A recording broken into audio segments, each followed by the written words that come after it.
Hi everyone, welcome to week 12 of English 97. So this week we are going to focus on revisiting essay 3, which was our belief essay. This was where we took a article or a reading that we've done for class and you wrote about that reading and then kind of related your own ideas to it. It's arguably the most challenging of the essays for English 97, but I think it also shows the most skill in your writing and the most kind of growth. So we're going to talk today about revising that essay, and then also some things to keep in mind while you work. So let's go ahead and get started. Okay, so the two assignments we have for this week are a discussion board due on Thursday and the revision of essay 3, which will be due this coming Sunday. So just like we did last week when we looked at essay 2, I want you to go back to the assignment where you turned in your original essay 2. Essay 3, I want you to look at it over again, use the discussion board this week and the readings this week to kind of help you as you revise. So the two things that we're focusing on this week in revising are introductions and conclusions. So that's what your readings for this week focus on. There's a PDF titled Why Introductions and Conclusions Matter. It's got a lot of good information about both the beginning and the end of your essay and how you need to work on them as you revise. And then there are two videos. They're super short and helpful, I hope, in helping you look again at introductions and conclusions. So let's go over essay 3 one more time. This was what we called your belief essay. And if you remember, I've got the assignment sheet here, and it says for our third essay, we're going to practice what's called a reaction essay, where we write about a text and respond to its ideas. So when you find a text, which we did, you want to find a text that applies to your kind of personal values and then summarize the text and respond to it in your own ideas, whether you agree or disagree with it and why. So a few things that we want to keep in mind for this essay. You want to include a summary of the reading before you discuss its ideas. So you want to tell me, what's the reading called, who wrote it, what was it about, and then give your opinion about it. So besides that, part of this assignment was also to include an opposing viewpoint. So if you're writing about the article we looked at called Is College Worth It? And you were writing about how college is worth it, you would also need to include what's called an opposing viewpoint and say, some people might think that college isn't worth it, that it's too expensive and it doesn't give you enough benefit in the long run. But here's why I think my point is correct. So that was something I wanted you all to look at with this essay as well. Something I noticed in looking at your essay 3 drafts again was that some of you are missing either your opinion about the reading or the summary and kind of quotations and pieces of the reading in your own writing. So make sure that you pay attention to those pieces and re-look at the assignment sheet when you revise this essay. We're also going to look at an example here in a minute. So when you look at the introduction to essay 3, introduction is especially important because it kind of sets the stage and sort of gives context to what you're writing about and why you're doing it. So a couple things you want to keep in mind, and this is discussed in your readings as well, is the way that you start. That very first sentence, the first couple sentences are super important.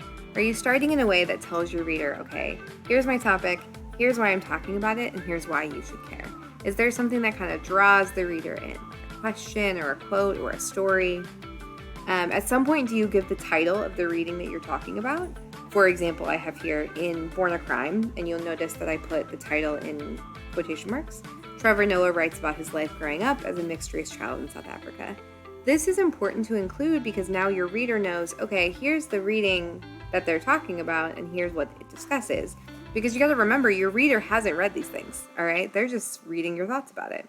And then finally, do you have a main point or thesis about the reading? Do you state your opinion clearly? And we're going to look at an example, and the readings this week will focus here. But these are the questions I want you to ask yourself as you look back at the beginning of your essay. And then on the other side of the coin is the end. So last week when we revised essay 2, we talked a lot about transitions and kind of wording and ideas in the body of your essay. Now I want to look at the beginning and especially the end. So conclusions are the last paragraph usually, or 2 paragraphs, that kind of wrap up and end your writing. So the first thing you want to ask yourself is if there is a clear ending to your essay.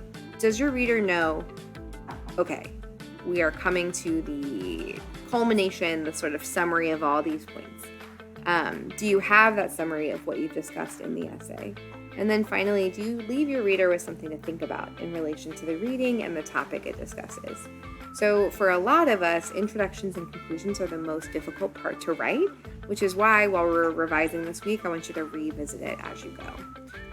Okay, so I want to go back to where, I want to encourage you guys to go back to where you turned in your Essay 3 final draft and make sure that you check my comments on that writing before you revise it.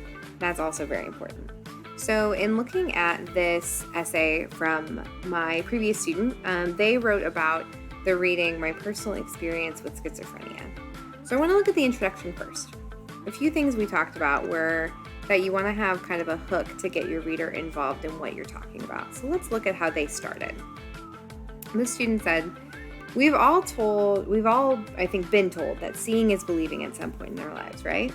Well, this may not always be the case with everything and everyone. When someone is celebrating an engagement, a new pregnancy, or a promotion they got at work, you can see their emotions and mental state clear as day.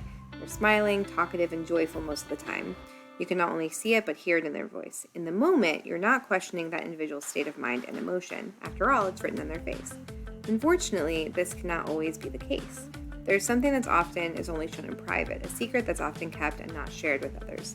Safe in the privacy of you, something that is silent to the outside world, but screams on the inside of someone somewhere. This is mental illness, and is discussed in the reading My Personal Experience with Schizophrenia by Kurt Schneider. Okay, so a couple things I love about this.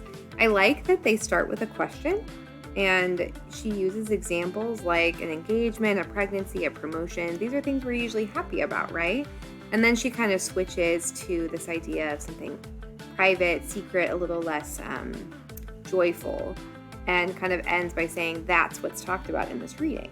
So I know that she's going to talk about this reading by Kurt Schneider, and I also know that the topic is mental illness.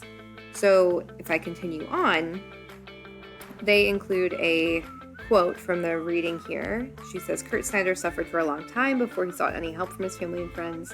Quote, the reality is that the problems I was trying to solve were far beyond my mental abilities, but I didn't recognize this fact. And she goes on to say Kurt's a perfect example of my point. He was suffering from schizophrenia for years and was in denial. So she starts to kind of give examples from the reading here about mental illness and why this is something that's kind of hidden. So I'm going to skip on down to her conclusion. And if you remember, your conclusion wants to sort of summarize what you've talked about and also leave your reader with something to think. So she says here, I myself suffered for 9 years with an eating disorder and depression before I ever sought out any help from my family and friends. Even then, there wasn't a lot to say to them, nor did I get much feedback. Fortunately, I was able to work through a lot of it on my own, but the journey was hard and long and lonely. Many people are not like me and still struggle years later. I hope to be the source to someone one day, to be that friend that I needed so desperately through my journey to recovery and health. So with that being said, see the unseen. Check up on that friend you haven't heard from in a while. Call your siblings and let them know how you are there for them no matter what. It can not only change, but save a life. So what I love about her conclusion here is that she sort of says, here's my experience again.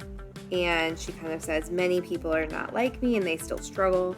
So the last thing that she ends with is kind of encouraging her reader to check on those people around them, which applies directly to not only the reading, my experience with schizophrenia, but also to her own personal struggle with mental illness.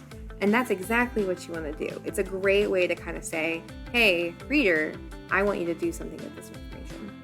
So this is a good example of a strong draft for Essay 3. There's some editing here that, some sentence structure stuff that I encourage the student to work with. But as far as an introduction and conclusion, as far as those ideas, they're really strong. So as you work on your own Essay 3 this week, I hope that you can kind of start to play around with the ideas in that beginning and end, and to really start strong and end even stronger. So I'm interested to see how this goes for y'all, and I will see you soon.